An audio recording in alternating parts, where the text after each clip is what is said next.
tratando desde, regálenme un segundo, comparto la presentación y de nuevo enciendo mi cámara.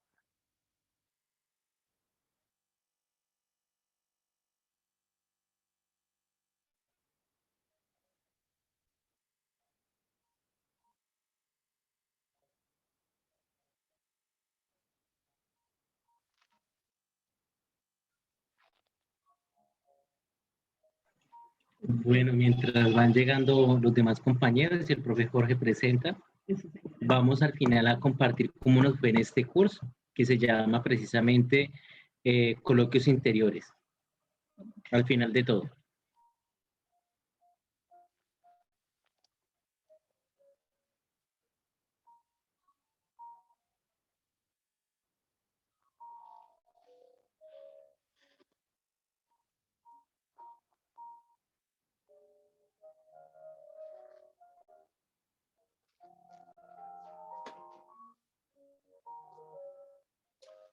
Listo, entonces estamos reflexionando en torno a una pregunta dinámica, a una pregunta vital, a una pregunta que estoy seguro que en la vida cristiana marca el corazón de quien decide seguir a Jesús, ¿sí? Y la pregunta que ha sido transversal a lo largo de estos encuentros es, ¿quiénes somos y quiénes estamos llamados a ser? Esa es la pregunta que nos ha acompañado y esa es la pregunta que ha hecho eco en las diferentes reflexiones y que nos ha permitido adentrarnos en una lectura, como bien lo dijo Alejo, de los coloquios interiores, descubriendo a un Juan Eudes que se destapa, que se desnuda, que se muestra a sí mismo ante sus lectores, no como el gran teólogo, no como el gran escritor, sino como el hombre que desde su contexto y desde sus circunstancias experimenta también la obra y la presencia del Señor. Entonces, como lo hice el encuentro pasado, me permito hacer algunos ecos de aquellos elementos emblemáticos, de aquellos elementos importantes que para nosotros deben ser un paradigma, que nosotros deben crear un radar, un tema importantísimo que no se nos puede borrar.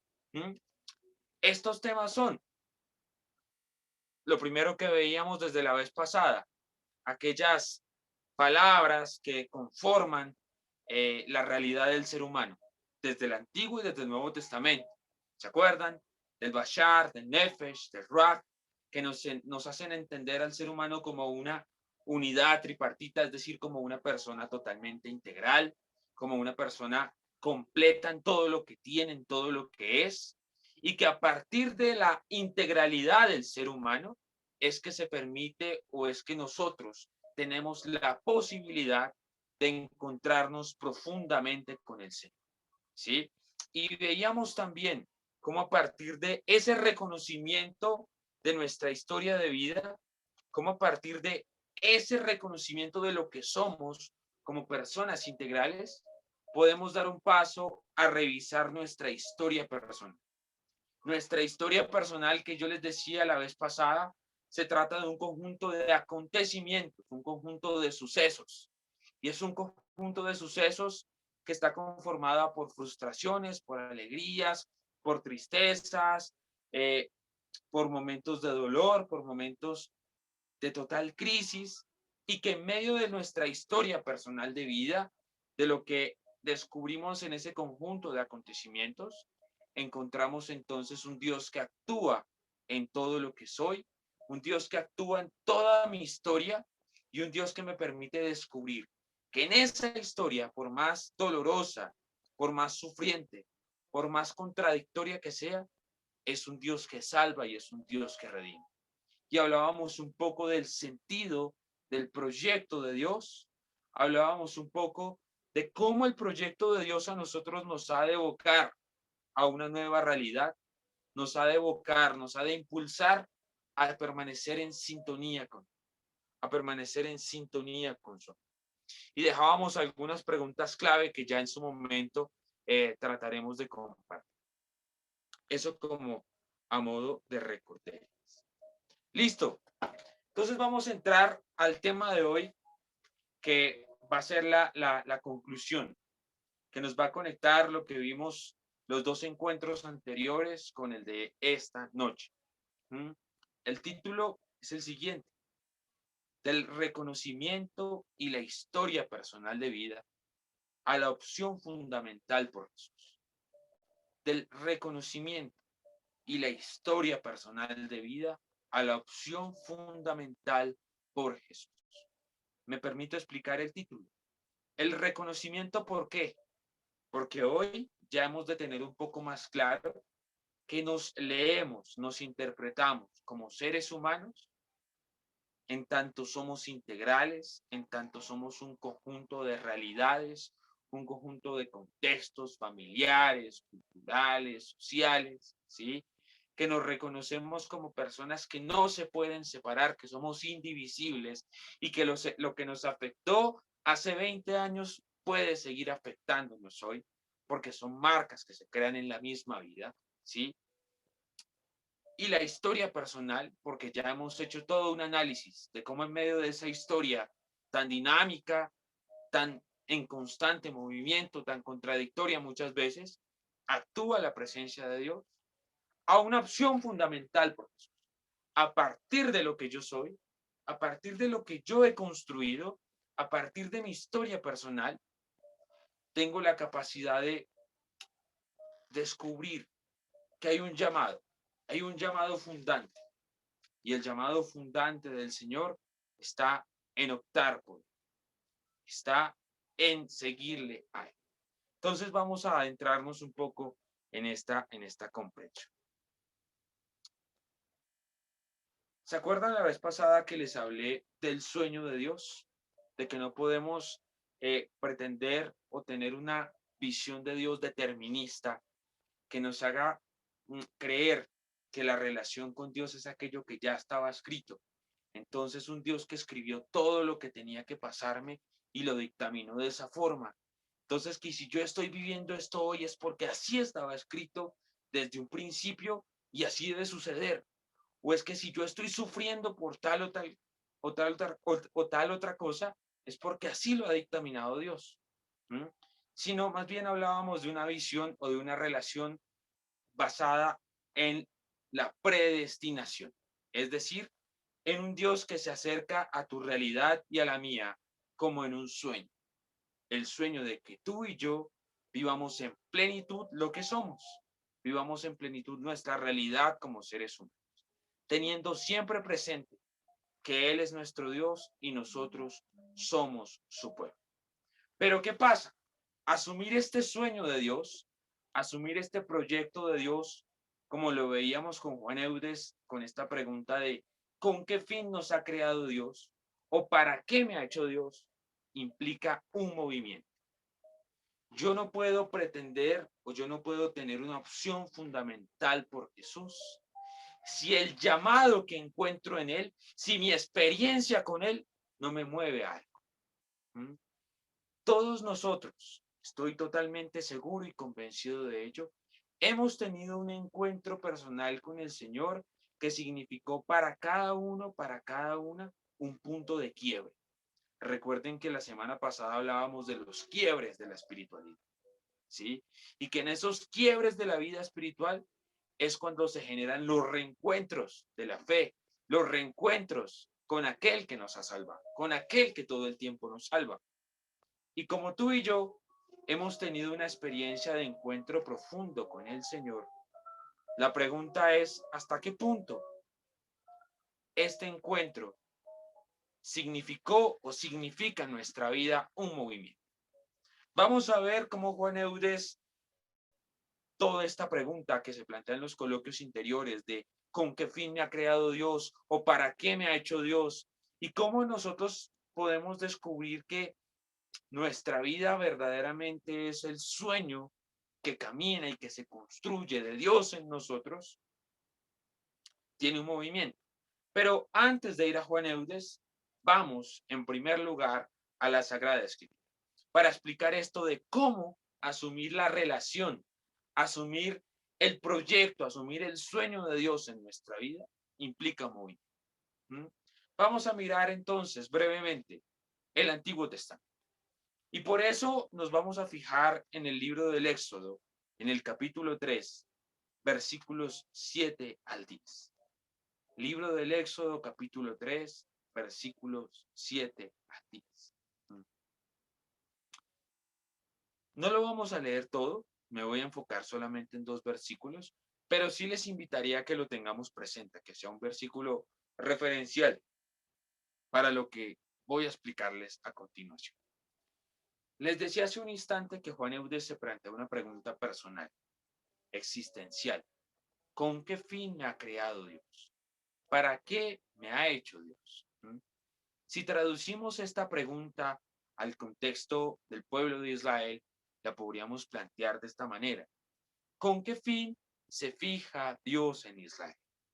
¿Con qué propósito se fija Dios en un pueblo cautivado, subyugado en las manos de Egipto? La respuesta puede ser muy profunda. Vamos a tratar de plantearla en términos sencillos. Dios se fija en un pueblo esclavizado, Dios se fija en un pueblo oprimido con el fin de conceder la libertad. Y a partir de esta libertad, establecer una comunidad de hombres y mujeres que vivan según su orientación. Dios se fija en el pueblo de Israel con el fin de mostrarse él mismo, de revelarse él mismo como un Dios liberador que concede la libertad. Y a partir de la experiencia de libertad, mostrarle a los seres humanos un nuevo modelo de vida, un estilo distinto de vivir según su orientación, según su mandato. Pero que el pueblo de Israel asumiera la libertad, que el pueblo de Israel acogiera el don de Dios, les implicó a ellos un movimiento. Lo relatan muy bien los versículos 9 y 10 de este capítulo 3. Miren esto, aquí lo tengo en pantalla. El clamor de los israelitas ha llegado hasta mí. Y también he visto la opresión con que los egipcios los oprimen.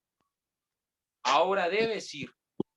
Yo te envío al faraón para que saques de Egipto a mi pueblo, a los israelitas.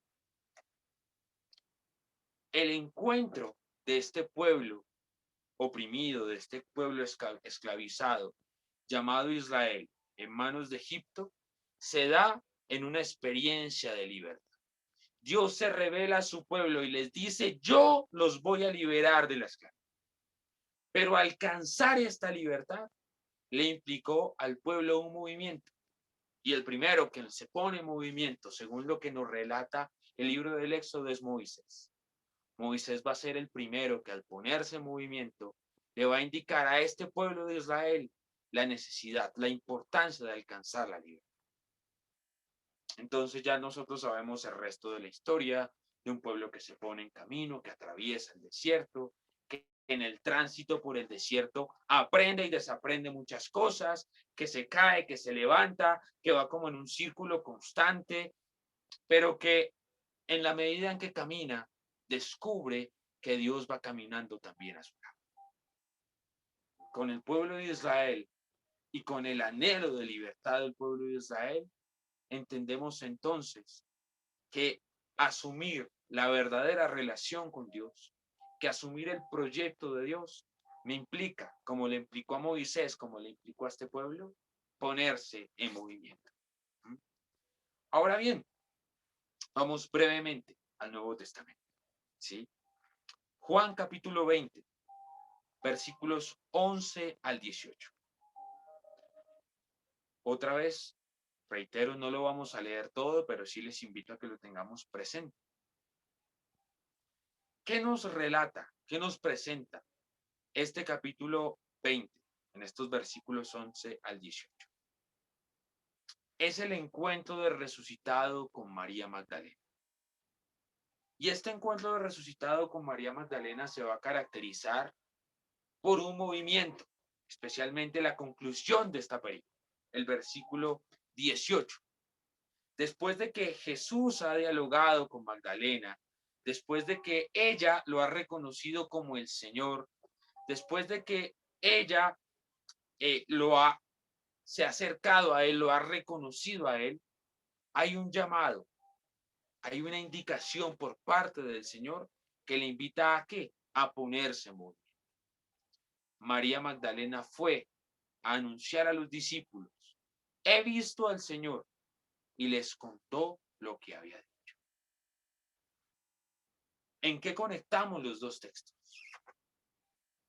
En que la revelación de Dios, el mostrarse de Dios, la acción de Dios, no implica para ti y para mí, no implica para ustedes y para mí una quietud. La acción de Dios, la revelación de Dios significa para nosotros un movimiento. Movimiento como el de Moisés, que escuchando el llamado del Señor, va al pueblo y propicia caminos para que Dios haga su obra y les conceda la libertad. O un movimiento tal como el de María Magdalena en el Evangelio de Juan, que escuchando la voz del resucitado, va y se pone en movimiento para anunciar a sus discípulos que Él ha resucitado. Entonces, viene la pregunta fundamental que les planteo a ustedes con relación a lo que ya hemos visto. Hemos descubierto, tenemos la certeza de que somos hombres y mujeres integrales, personas con carne, personas con ganas de vivir, con vitalidad, esa nefesh, y personas con una apertura a la acción de Dios. Tenemos la certeza de que nuestra historia personal de vida es un conjunto de situaciones, es un conjunto de realidades, unas más alegres, otras no tanto, unas que vale la pena recordar y otras que no nos gusta recordar. Pero la pregunta, en medio de esa realidad que tú y yo somos, en medio de esa historia que somos, es ¿cómo? ¿Cuál fue? ¿En qué momento se dio ese encuentro total y verdadero con el Señor? Y si ese encuentro total y verdadero nos puso a ti y a mí en movimiento, como Moisés o como María Magdalena. Si yo soy capaz de hacer una lectura de mi historia y decir, puedo hacer una lectura de mi vida y descubrir que cuando ingresé a esta comunidad se dio un punto de quiebre en mi vida. ¿Por qué? Porque el encuentro con el Señor fue tan profundo y tan dinámico que me puso en movimiento. O yo puedo hacer una lectura de mi vida y descubrir que cuando en mi familia tuvimos una crisis, tuvimos una pérdida, tuvimos un momento que nos fragmentó, ahí me encontré profunda y totalmente con el Señor. ¿Por qué? Porque a partir de esa crisis, porque a partir de esa dificultad, yo me puse en movimiento. Ponernos en movimiento. Es el primer paso que nos va a permitir a nosotros, como lo planteo en el título, descubrir, asumir todo lo que somos, todo lo que tenemos, releer nuestra historia personal y dar un paso a una opción fundamental. Y dar un paso a una opción fundamental. Ponernos en movimiento. Ahora bien, vamos a ver esto desde Juan Eudes en los coloquios. Y antes de entrarme en algunos fragmentos del escrito que me llama la atención o que quisiera reflexionar con ustedes, que cuando tú y yo tenemos ese encuentro profundo y dinámico con el Señor, el paso que damos no es una obligación, el paso que damos no es un mandato, el paso que damos es una vocación. El paso que damos es una vocación. ¿Y por qué digo lo de la vocación? María Magdalena se encuentra con el resucitado y ella no va a anunciar a sus discípulos la buena nueva porque el Señor se lo haya mandado, porque ella lo sienta como un mandato. No, ella va a anunciar a sus discípulos la buena nueva porque tiene una convicción verdadera que ha resucitado y tiene una vocación al anuncio. Una vocación al anuncio. porque el verdadero encuentro con el Señor, el verdadero encuentro de fe con Él, se traduce en una convicción, se traduce en un movimiento y por lo tanto se traduce en un deseo permanente, un deseo constante. Denunciar aquello que otros no saben, pero que yo sí sé. ¿A partir de qué? A partir de lo que soy y a partir de mi historia personal. Entonces, nos encontramos en estos coloquios interiores algunos apartados que nos van a mostrar que ante esa pregunta que Juan Eudes se planteaba y que les compartí desde la vez pasada, ¿con qué fin me ha creado Dios o para qué me ha hecho Dios? Juan Eudes la responde de forma vocacional. Juan Eudes se pone en movimiento. Y ustedes bien saben, seguramente en otros espacios lo habrán reflexionado, lo habrán estudiado, que fijarse en la persona de Juan Eudes es fijarse en un contexto social, en el contexto social de la Francia del siglo XVII, de las realidades de vulnerabilidad, de discriminación, que llevaron a Juan Eudes a fijarse en los apestados, a fijarse en las mujeres en situación de prostitución, que llevaron a Juan Eudes a fijarse en la falta de formación del clero. El encuentro que él tiene con el Señor lo lleva a ponerse en movimiento. Y este movimiento no lo hace por obligación. Este movimiento lo hace por vocación. Entonces ustedes me pueden preguntar a mí perfectamente, bueno, Jorge, ¿y en qué consiste la vocación de la cual no estás hablando? Porque a veces corremos el riesgo en el marco de la misma iglesia de creer que la vocación solamente pertenece a unos pocos, aquellos que estamos en la vida religiosa, ¿sí? Pero resulta que no. Ustedes y yo tenemos la vocación de ser seres humanos. Ustedes y yo tenemos la vocación de ser bautizados.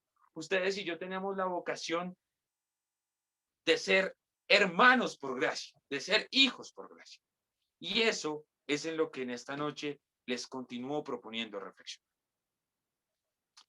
Le pido un favor a un voluntario, a una voluntaria, que nos colabore con la lectura de este primer párrafo que aparece allí, que está titulado como Vocación de hijos e hijas.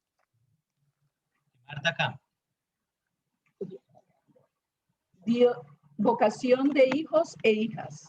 Dios, por habernos creado, es nuestro principio, nuestro Rey soberano, y nosotros sus criaturas, su obra, sus súbditos y servidores.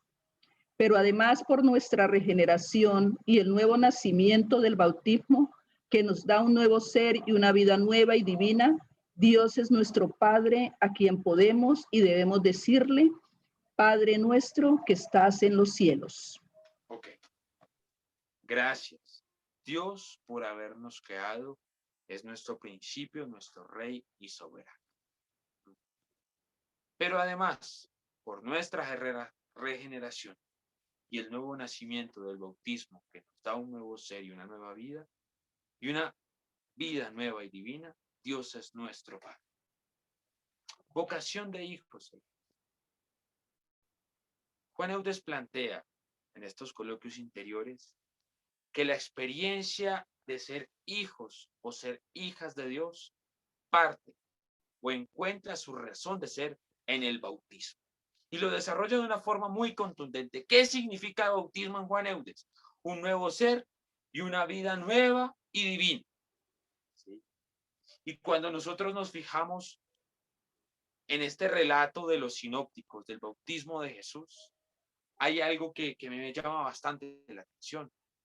Y es que en esta expresión que emana del cielo, que es la voz del Padre diciendo, este es mi Hijo amado, mi predilecto, se está mostrando la identidad de Jesús. ¿Quién es Jesús? En el relato del bautismo que presentan los sinópticos, Jesús es el Hijo predilecto de Dios. Y eso los tres evangelistas, Mateo, Marcos y Lucas, lo van a dejar muy claro. Jesús es el Hijo predilecto de Dios. Y resulta que por ese bautismo que Jesús recibe, estamos insertos nosotros con él. Somos nosotros parte del mismo bautismo. Y en esa expresión que el Padre proclama, de decir, este es mi hijo, mi predilecto, entramos ustedes y yo. Por lo tanto, esta vocación de ser hijos e hijas nos muestra la imagen de un Dios que es Padre. ¿Por qué? Porque nos considera a ti y a mí como sus hijos amados y predilectos. Como sus hijos amados y predilectos. Ahí radica nuestra identidad. En esto radica nuestra identidad. ¿Qué es el bautismo entonces? El bautismo, claramente, lo podríamos decir desde Juan Eudes de esta manera, es como la cédula de ciudadanía del creyente. Es como la tarjeta de identidad del creyente. Aquello que nos da una identidad única e inquebrantable. Y que nos permite reconocer a un Padre que nos considera a nosotros como sus hijos e hijas amadas y predilectas. Es la primera vocación que tú y yo compartimos, que tú y yo tenemos. Vocación de ser hijos e hijas. En ello radica nuestra identidad. En ello radica nuestra identidad. Entonces, ¿por qué decir que el encuentro con el Señor a mí me ha de poner en movimiento? ¿Por qué decir que el encuentro con el Señor debe ser tan profundo y tan convencido como el de Magdalena para salir a decir, he visto al Señor, y compartirlo a la comunidad de los creyentes? Porque en ser hijos e hijas radica nuestra identidad. De ahí que los 3 evangelios sinópticos, terminado este relato del bautismo, nos presenten el relato de las tentaciones de Jesús. ¿Y qué pasa en este relato de las tentaciones? ¿Cuál es la pregunta que el diablo le plantea a Jesús? ¿Cómo está planteada la pregunta? Si tú eres hijo de Dios, hasta el punto. Se pone a prueba la identidad de Jesús. Se pone a prueba esa palabra, esa expresión del Padre. Tú eres mi hijo amado, mi predilecto. Porque ser hijos y hijas es lo que ha de marcar el camino, la proyección y el sueño de un creyente, de cualquier creyente. Me pongo en movimiento, ¿por qué? Porque soy su hijo, porque soy suya. Y sigue Juan Eudes desarrollando este sentido de la vocación que nos mueve a ponernos en movimiento. Otro voluntario, otra voluntaria que nos haga el favor de compartir la lectura de del segundo párrafo que aparece aquí en pantalla. Vocación de hermandad. Somos hermanos de Jesucristo, de su sangre y de su raza real y divina, y formamos parte de su genealogía. De ahí que el cristiano, el hombre nuevo y nueva criatura que ha nacido únicamente de Dios, no conoce genealogía distinta a la de Jesucristo, ni otro padre que a Dios. No conoce genealogía distinta a la de Jesucristo, ni otro padre que a Dios. Y ojo, porque aquí estamos adentrándonos en el plano de lo eclesiástico. Estamos adentrándonos en el plano de lo comunitario. Reconocerme que yo tengo vocación de hijo o de hija, directamente me mueve a reconocer que estoy llamado a vivir una vocación de hermandad. Una vocación de hermandad. Y claramente, la hermandad, Juan Eudes la va a leer desde la misma clave del misterio pascual. Por Jesucristo, muerto en la cruz, el Padre nos ha concedido el don de ser hijos por adopción. Eso es parte de la espiritualidad de nuestra iglesia. Somos hijos por adopción y por lo tanto somos hermanos de aquel que nos ha concedido ese don que es Jesucristo. Pero me llama muchísimo la atención las palabras que usa Juan Eudes para unirnos directamente a Cristo. Formamos parte de su genealogía. La genealogía de Cristo. ¿Cómo explicar esto de la genealogía? En el mismo sentido de la historia. Cuando nosotros leemos el texto, por ejemplo, de Mateo capítulo 1 o de Lucas capítulo 3, donde se nos presenta la genealogía de Jesús, los evangelistas nos van a mostrar cuál es la procedencia del Señor. Entonces, Mateo, por ejemplo, nos va a decir Jesús, hijo de David, hijo de Abraham. Y Lucas lo va a presentar como el hijo de Adán, la historia del Señor. Esa es la genealogía. La genealogía, por decirlo de alguna manera, es lo que nos muestra a nosotros de dónde venimos, cuál es nuestro proceder. Que Juan Eudes diga que el creyente forma parte de la genealogía de Cristo, es que nuestra historia, nuestra procedencia, nuestra razón de ser como creyentes es el misterio de la Pascua. Es Cristo crucificado y resucitado que a nosotros nos ha dado una vida nueva. Por eso lo señala allí en azul.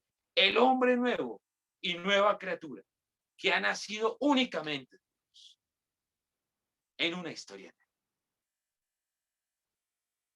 Pero resulta y pasa que reconocernos parte de esa hermandad, parte de la historia de Cristo, y nosotros muy bien lo sabemos, nos ha de poner en movimiento ¿para qué? Para descubrir que quienes forman parte de nuestra comunidad, que quienes forman parte de nuestra sociedad, también son parte de esa genealogía, que los otros también son parte de la misma historia de Cristo, que los otros también proceden de la resurrección, que los otros también proceden de la nueva criatura, que los otros también son nuevas criaturas, que los otros también son hombres y mujeres nuevas. Y eso es directamente lo que nos vincula a los demás. Eso es directamente lo que nos vincula a los otros. Yo descubro que tú eres mi hermano o mi hermana, ¿por qué? Porque venimos del mismo Señor. Porque el mismo Cristo ha entregado la vida sacrificialmente para hacernos a ti y a mí hombres y mujeres nuevos, criaturas nuevas, y es esto lo que nos hace hermanos, hombres nuevos, mujeres nuevas, criaturas nuevas, partes de la genealogía de Cristo. Y eso nos hace hermanos. Entonces me pongo en movimiento, ¿por qué? Porque al reconocerme como hijo o hija de Dios, directamente estoy llamado a ver que ese otro o esa otra persona es también hijo o hija de Dios y por lo tanto es mi hermano o mi hermana. Y la reconozco como tal. Dos planos de vocación humana. Dos planos de vocación cristiana. Ser hijos donde radica nuestra identidad. Y ser hermanos en donde radica nuestra misión. Soy hijo o soy hija de Dios para hacerme hermano o hermana de los otros. Estas dos realidades van totalmente entrelazadas. ¿Y son fruto de qué? De aquel encuentro con el Señor que nos hace poner en movimiento. Y a esto le llamamos vocación. Y seguimos construyendo. Aquí no para. Seguimos adelante. Quiero pedirle a otro voluntario o voluntaria que nos regale la lectura de este primer párrafo de esta diapositiva que acabamos de poner aquí. Erika, creo que tiene la mano levantada.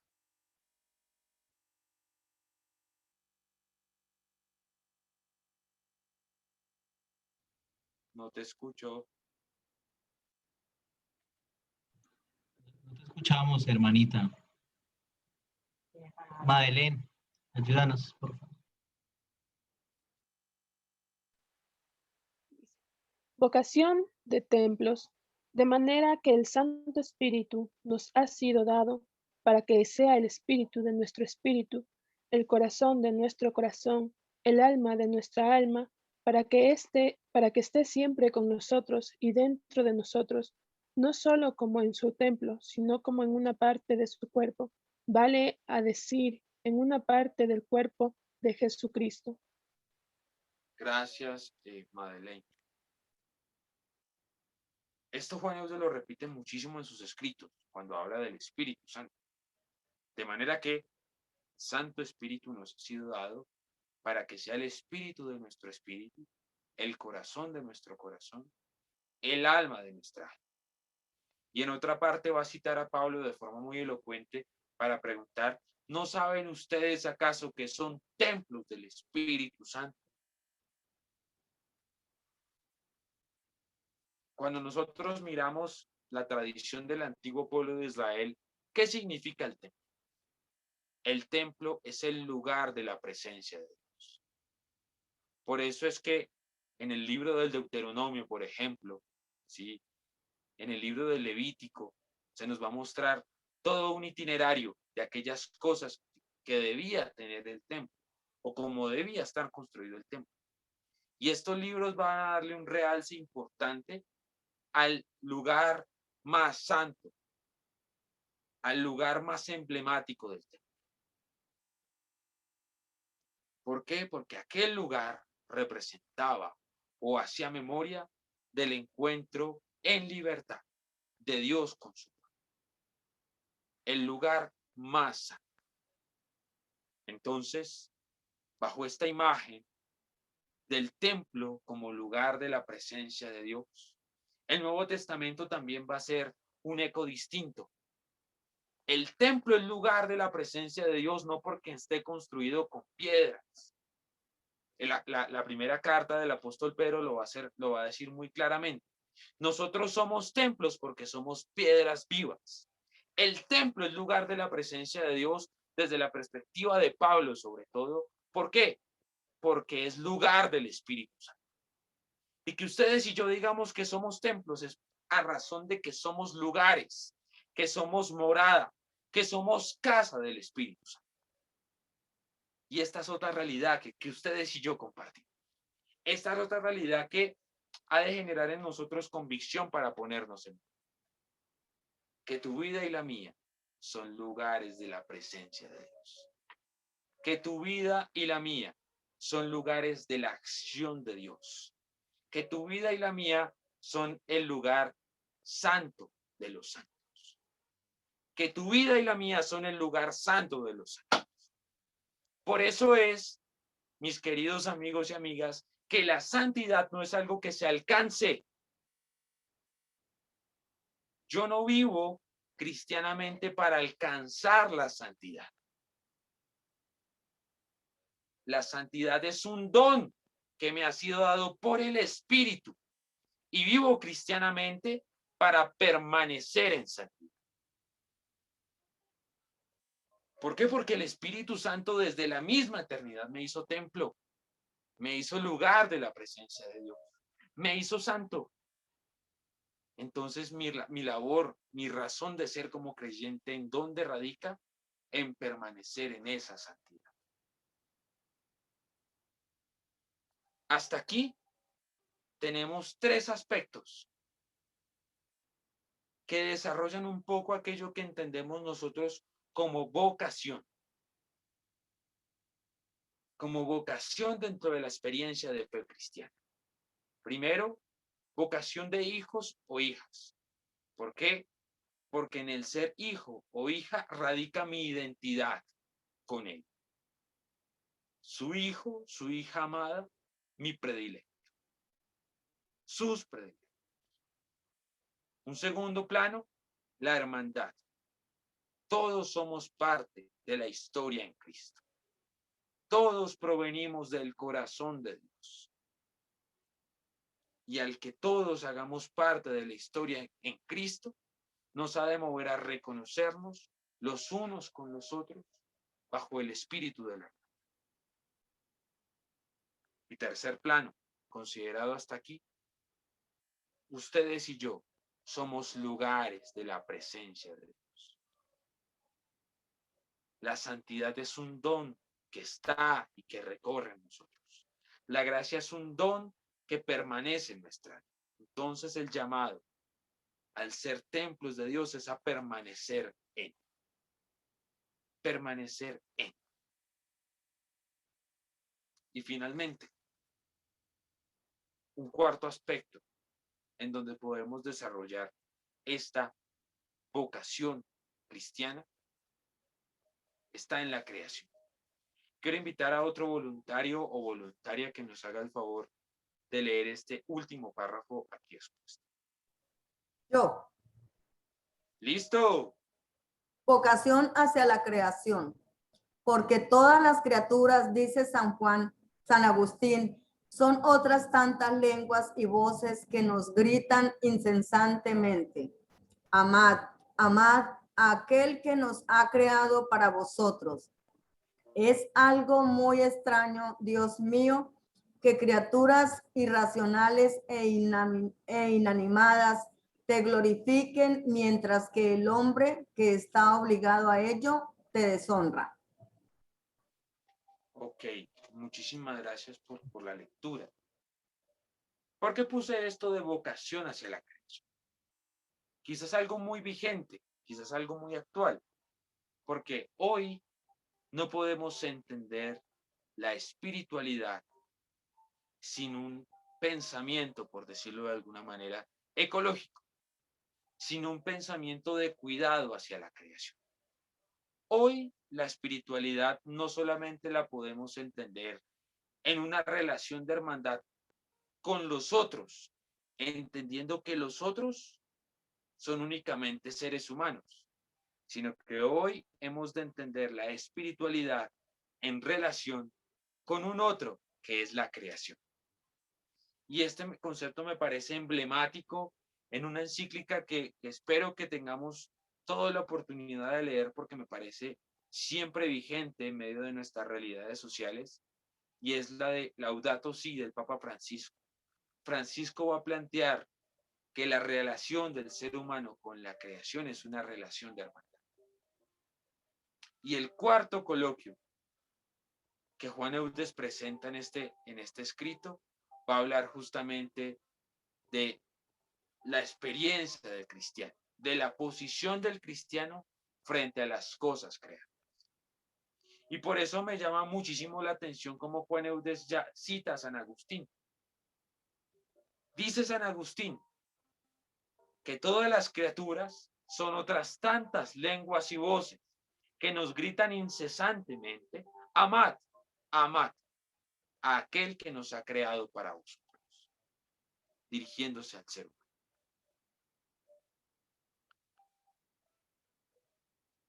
¿Y por qué llega a ser hoy necesario contemplar esto de la creación como otro rostro de hermandad, o de contemplar el cuidado hacia la creación como otra forma de hermandad o como otra forma de espiritualidad?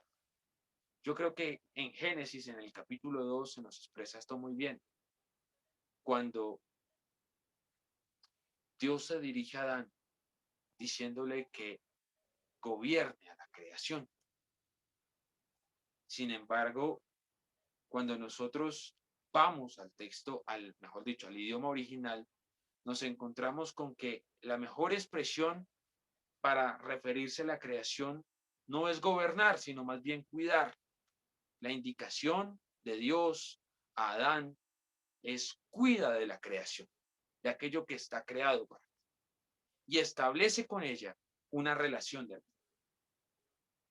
Son 4 puntos de los muchos que podríamos sacar, que quise escoger para compartir con ustedes y para cerrar este espacio, que nos permitieran comprender a nosotros que en medio de nuestra realidad personal de vida, que en medio de nuestra historia personal de vida, hay un llamado contundente, que el llamado lo podemos descubrir y que el llamado lo seguimos descubriendo en todos los tiempos y en todos los acontecimientos de nuestra vida, que el llamado es verdadero y es real cuando genera en nosotros un movimiento para alcanzar y para vivir ese sueño de Dios.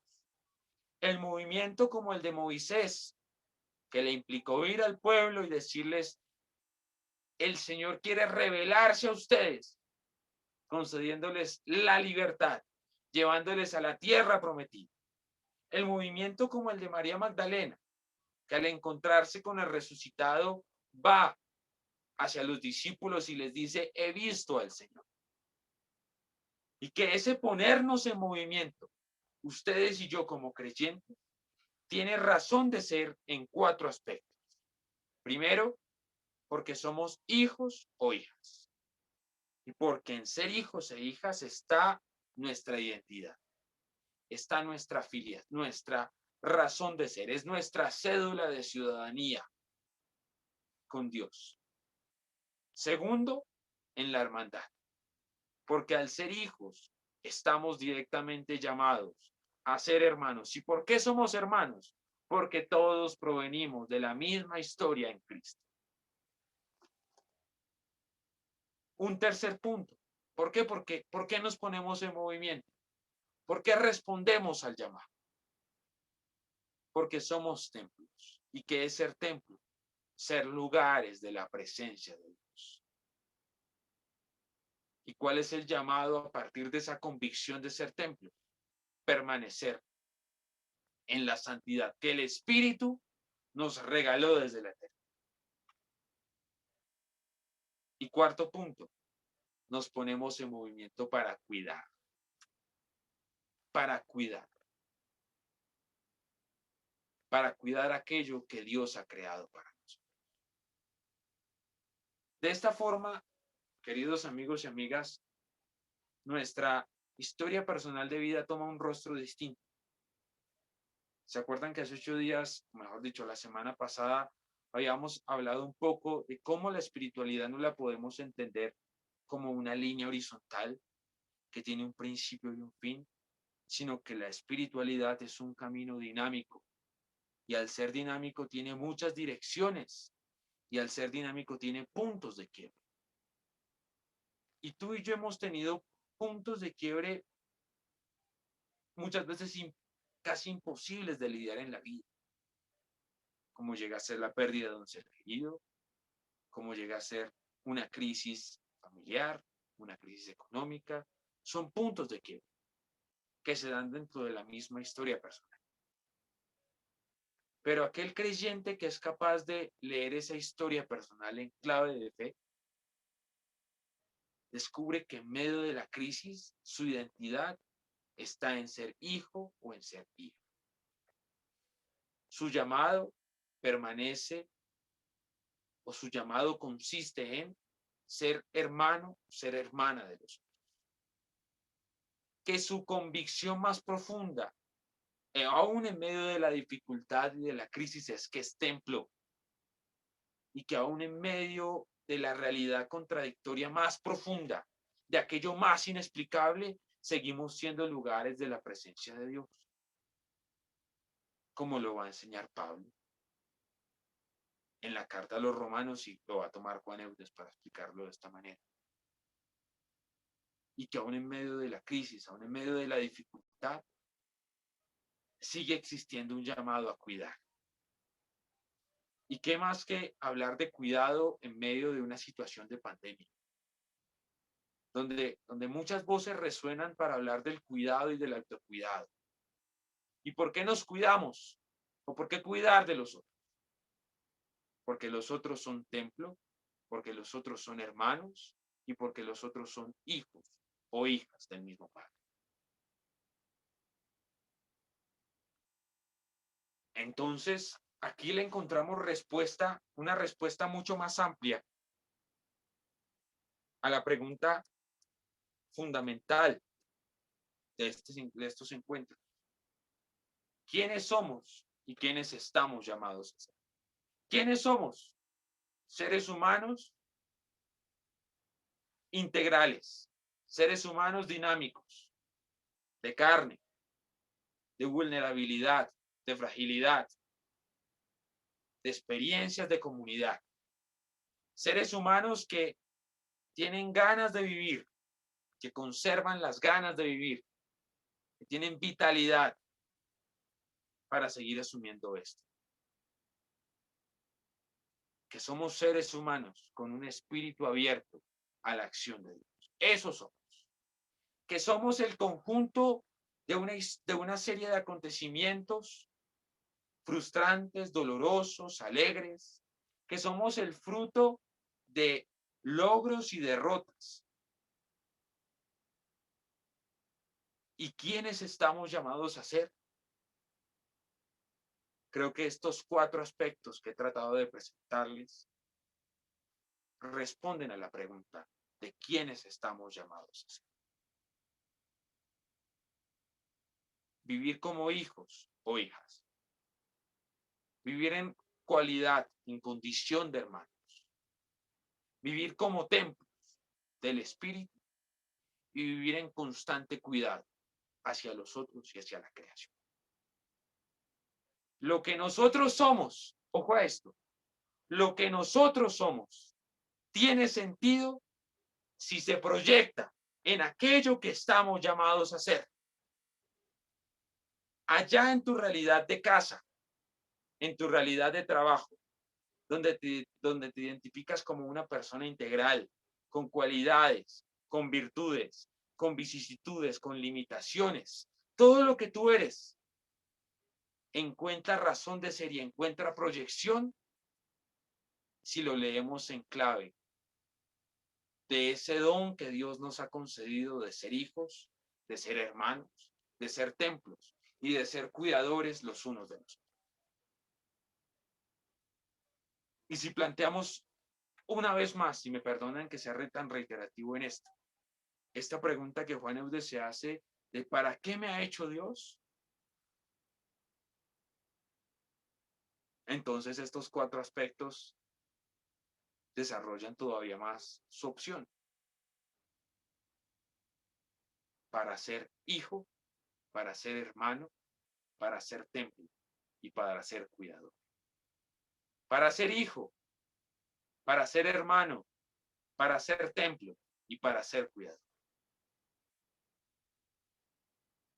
Y ser hijo, ser hermano, ser templo y ser cuidador de aquello que está creado.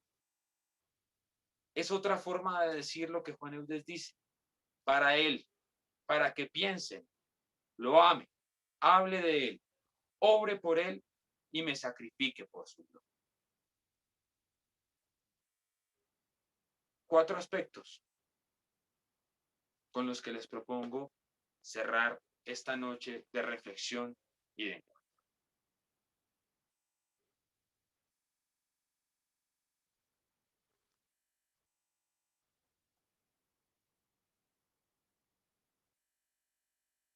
Hasta aquí, no sé si tengan algún comentario, alguna conclusión, alguna pregunta, algo que quieran expresar, algo que quieran decir. Si ustedes dicen, Jorge, no me quedó absolutamente nada claro, díganlo. Tenemos hasta mañana a las 8 de la mañana para volver a explicar. Entonces pasemos de largo explicando otra vez. Si usted dice, no, Jorge, me quedó gustando, me quedó resonando esta parte, chévere.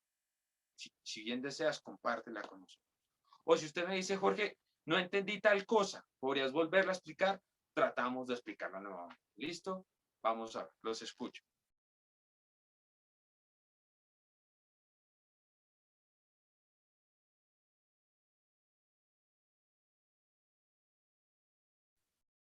Bueno, buenas noches. Jorge, primero agradecerle por esta enseñanza, por estas clases que nos ha dado durante días. Y la verdad que, pues, cuando cuando iniciamos el proceso de formación de coloquios, pues como que uno decía, bueno, ¿y qué es eso? Si nunca había escuchado, de hecho nunca había escuchado esa palabra. Entonces, pues queda como la intriga, ¿no? De que cuando empieza uno a escudriñar como todo lo que esto conlleva y como se plantea y como lo plantea Juan Eudes, contando él su historia de vida, pues llevándolo a su historia de vida y organizando todo desde ese entorno espiritual. La verdad sentía como mucha confusión en algunas cosas, pero hoy cuando todo se resume en esos 4 puntos, empieza uno a tener claridad de verdad poder dar enfoque, dar un foco a lo que yo estoy viviendo, a mi realidad.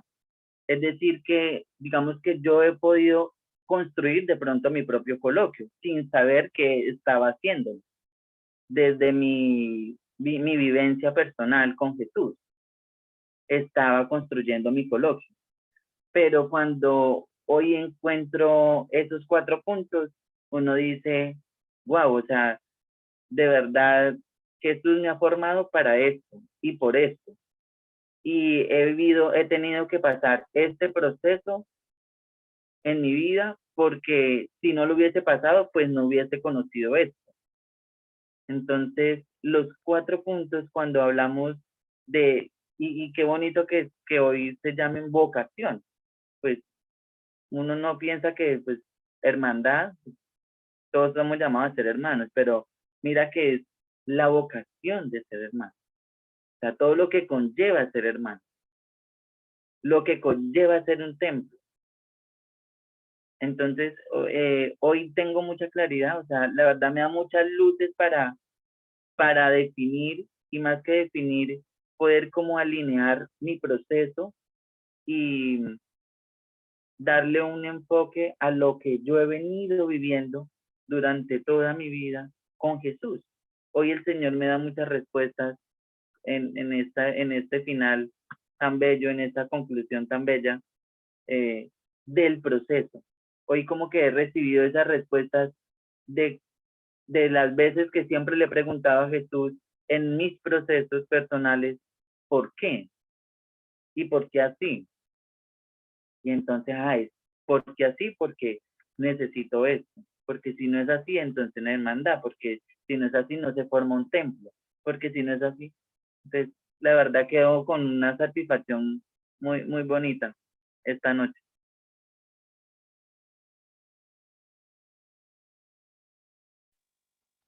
Gracias, Martín, por ese eco tan bello que planteas, porque tal como lo dije la semana pasada, pues el objetivo era organizar nuestro propio coloquio. Y me alegra bastante que el contemplar estos 4 aspectos de ser hijos, hermanos, templos y cuidadores nos den una proyección de cómo seguir construyendo este coloquio a partir del encuentro que nos pone en movimiento con el Señor Jesús. Gracias de nuevo, Martín.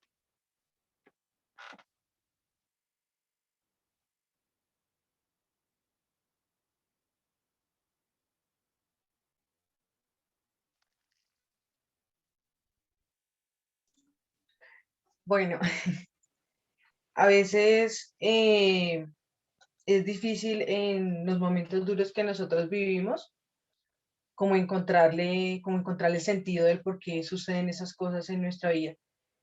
Y a veces también nos damos muy duro a nosotros mismos por las decisiones o por las cosas que pudieron haber pasado. Sin embargo, pues en estas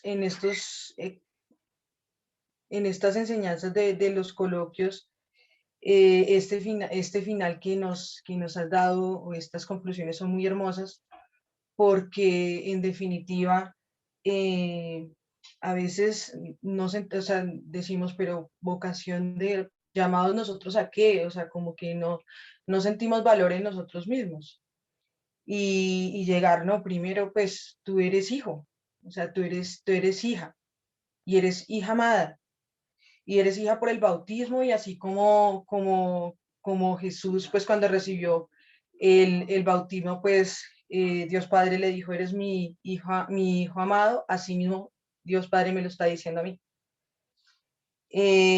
Asimismo, pues todas estas otras vocaciones, la vocación de ser hermanos, la vocación y el don de santidad que todos tenemos, y, y también la vocación a encontrar en todo lo que nos rodea a Dios, porque es creación de Él. Pues es muy hermoso, y realmente nos ayuda a redescubrir o a reescribir nuestra historia con otro estilo, con otra visión y con otra mira, encontrando realmente otro sentido, y realmente pues dándole un sentido de plenitud. Entonces me pareció muy hermoso poder redescubrirme.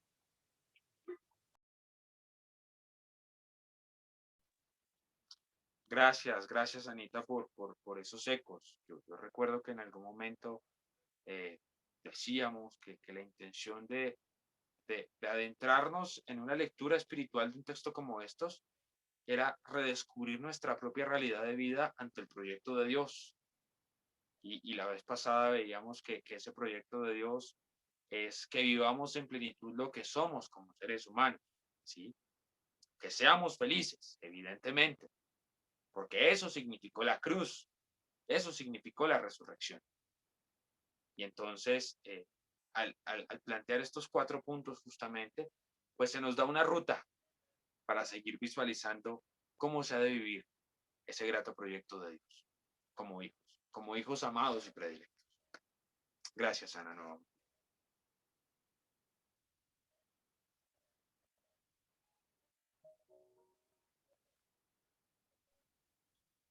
¿Puedo hablar? Jorge. ¿No? Sigue, Amparito, sigue, Amparo. Dale. Pues para mí ha sido como, no sé, cuando yo conocí a Jesús, lo conocí, pero en ese amor, pero un amor de dolor, un amor de agonía que se dio por nosotros. Y para mí ese fue el amor, sentirlo así con dolor, pero de amor.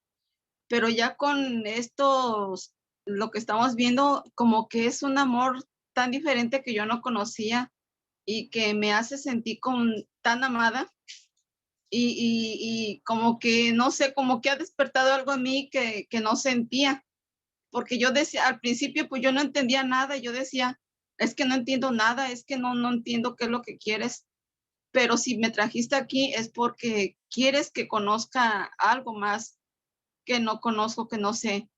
Y ahora entiendo que es enseñarme esa otra, como otra faceta de su amor, pero de amor, un amor dulce, sin dolor.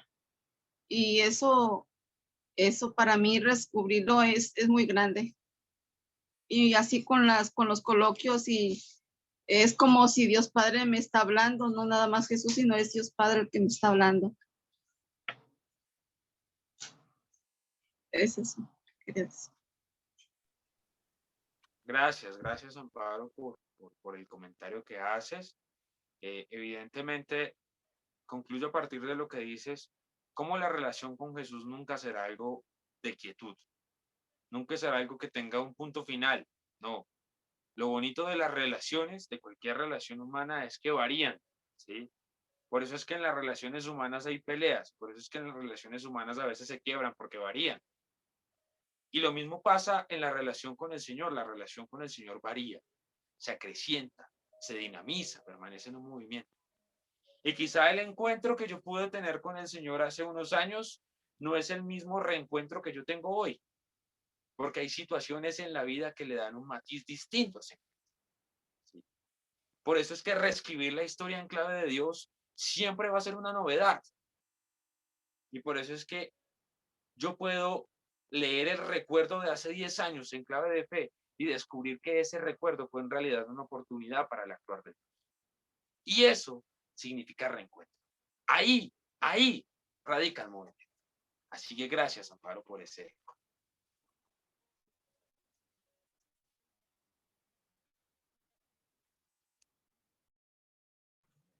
Jorgito, acá yo de verdad estoy admirado con la respuesta que han dado algunos de los hermanos.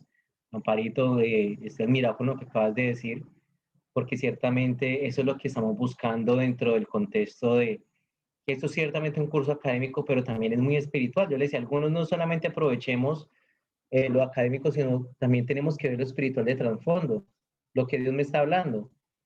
Y yo veo, por lo menos nosotros estudiamos Biblia, y cogemos la Biblia muchas veces como un libro, pero también estamos viendo la parte de Dios que nos está hablando a nosotros desde la formación. Y eso es lo que se trata. Y Juan Eudes ciertamente nos va a llevar a una espiritualidad netamente del amor. Solamente una persona enamorada es capaz de descubrir en su vida personal, en su llamado, cómo Dios lo ama y cómo está llamado también a amarlo. Porque eso fue lo que en realidad se resume todo, bueno, para mí, se resume en los coloquios. ¿Para qué he sido creado sino para amarlo y para que me sacrifique por su gloria? Y hoy me daba cuenta, y hago esa cosa, hoy me daba cuenta en la Eucaristía que participé, cómo cambian las oraciones, por lo menos las oraciones que dejó Juan Eudes para la fiesta del corazón de Jesús a las que tenemos hoy en día. Uy, yo dije, wow, eso cambia totalmente, porque era, Señor, tú eres un dolor, tú estás traspasado, te duele, y Juan Eudes, la oración que propone hoy es precisamente, tú eres todo amor, totalmente distinto, que él fue el que instituyó la fiesta del corazón de Jesús, instituyó las horas, toda la liturgia, y también lo veía en las lecturas, por lo menos la lectura de Juan Eudes, ya no los llamo siervos, sino amigos, ustedes deben de estar unidos a mí, yo los amo, y la lectura que proponía pues hoy la iglesia era, no le quedaron la pasión. No, no estoy en contra, creo que no discrepo mucho porque también se revela el corazón, pero es algo que cambia, que cambia. Yo analizo todo eso y digo, wow, de verdad que Juan Eudes cuando entendió el corazón no lo entendió solamente como un dolor, que sí, él habla muchas veces de la reparación dentro del corazón, pero no como lo entendemos nosotros. Y nos dice que, ¿cómo reparo yo? Entregándole amor por amor, amándolo. Esa es la forma de reparar para él. Y eso es muy bonito. Y ahorita yo le decía ahorita a Marta y a mi mamá que están acá, vengan a Heisenberg, están en clase. Entonces, y yo les decía ahorita que son jodidas, no quieren dejar sin ver. Entonces, yo les decía ahorita, es que eso que dice Jorgito, que hijo, bueno, que dice Juan de que Jorge lo dice, uno dice que hijo de Dios, pero uno lo siente muy normal. Pero es que sentirse hijo de Dios, ¿cuánto? O sea, el hijo se parece al papá, nos parecemos al Padre Celestial. Yo decía, wow, es que esto es impresionante. Ser hijo no es algo normal, ser hijo de Dios es algo estupendo, especial. O sea, si uno comienza a comprenderlo con la profundidad y no solamente entendiéndolo así porque sí, eso es algo que uno marca. Ser hijo marca, me marca el amor de un papá. Ser hijo marca, evidentemente, Alejo. Ah, haciendo eco justamente de esta gran fiesta del corazón de Jesús, me hacía recordar uno de esos ejercicios de amor. Tú eres todo amante, todo amable y todo amor por mí, que también yo sea todo amor por ti. Porque ese encuentro experiencial, profundo con el Señor, nos mueve a hacer todo amor por Él. Y leer la historia y esos ecos de vida que se han encontrado a lo largo de estos encuentros, son una forma de decirle al Señor, Señor, yo quiero ser todo amor. Así que gracias, Alejo, por ese eco también. Y un gusto conocerte, mamá de Alejo. Chévere, tu hijo es un teso. Es un bacán el chino. Lo han educado muy bien, lo han educado muy bien.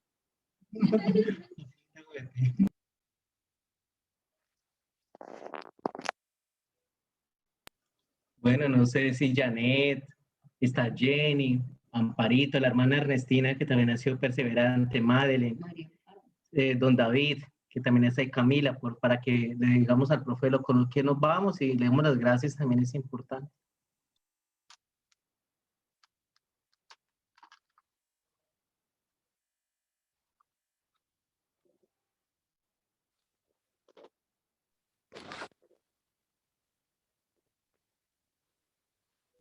Bueno, te voy a comenzar a nombrar. A ver, Amparito.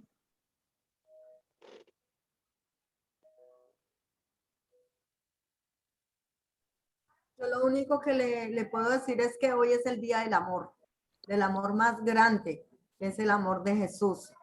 Y por lo tanto debemos de sentirnos hijos de verdad amados por Dios y seguir esas enseñanzas que Él nos da a través de San Juan Eudes. Gracias, María Amparo, por tu eco. Hoy es el Día del Amor, evidentemente.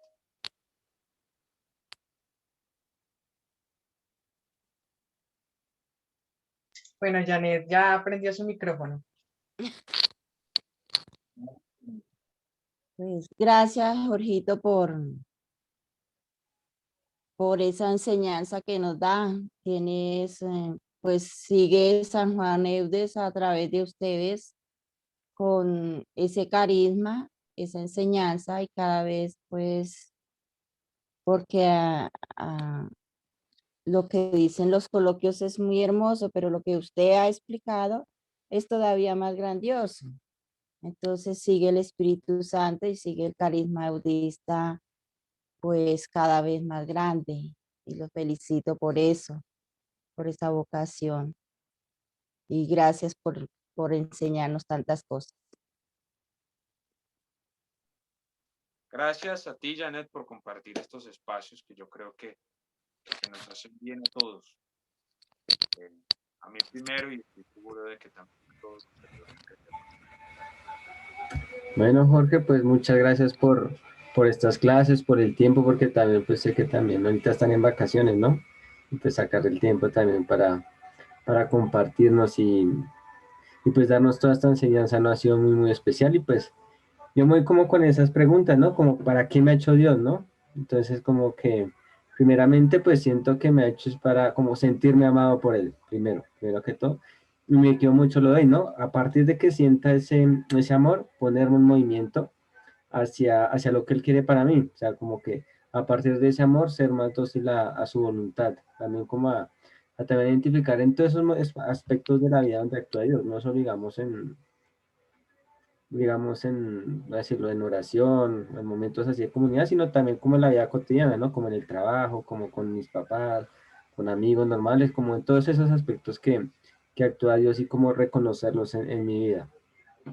Y pues está la otra pregunta, ¿no? Que pues a qué nos sentimos llamados, ¿no? Que creo que Dios hace como, pues siento que hace como un llamado particular, ¿no? A cada uno de nosotros nos llama como algo muy específico también, y pues importante, ¿no? Pues el llamado general, ¿no? A ser hijos, a ser hermanos, a ser templos, a ser creación. Entonces muy bonita la enseñanza y a seguir como con esa conversación conmigo mismo y cómo me siento en mi relación con Dios.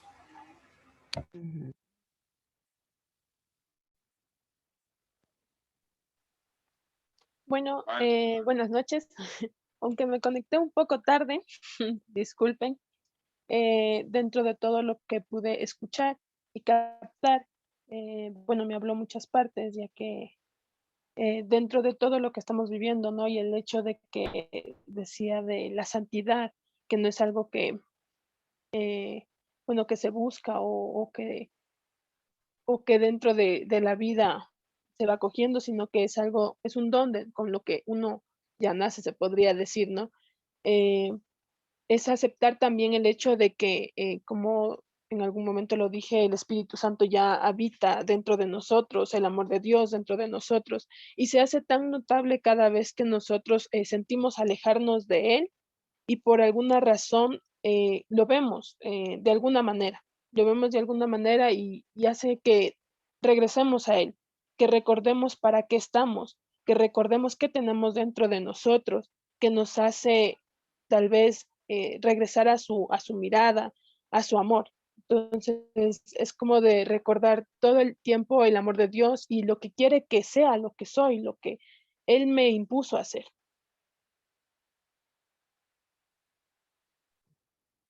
Gracias, Madeleine, y gracias, David, si mal no digo el nombre, por los ecos que han hecho. David, por nuevamente nombrar esa pregunta y descubrir que a partir de estos 4 aspectos hay una forma de responder la pregunta. Creo que ese era el gran objetivo de hoy. Y gracias, Madeleine, también porque tu comentario es una síntesis a lo que hemos venido expresando en todos estos días. Entonces, en verdad que ha sido muy grato contar con ustedes en estos espacios y yo veo que Alejo ya tiene lista la guitarra y que esta vaina se va a hacer un práctico con Alejo.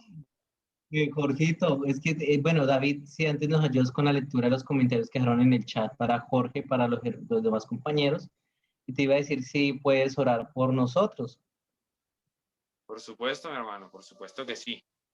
David, para que con tus poderes dejemos de grabar para que quede la clase.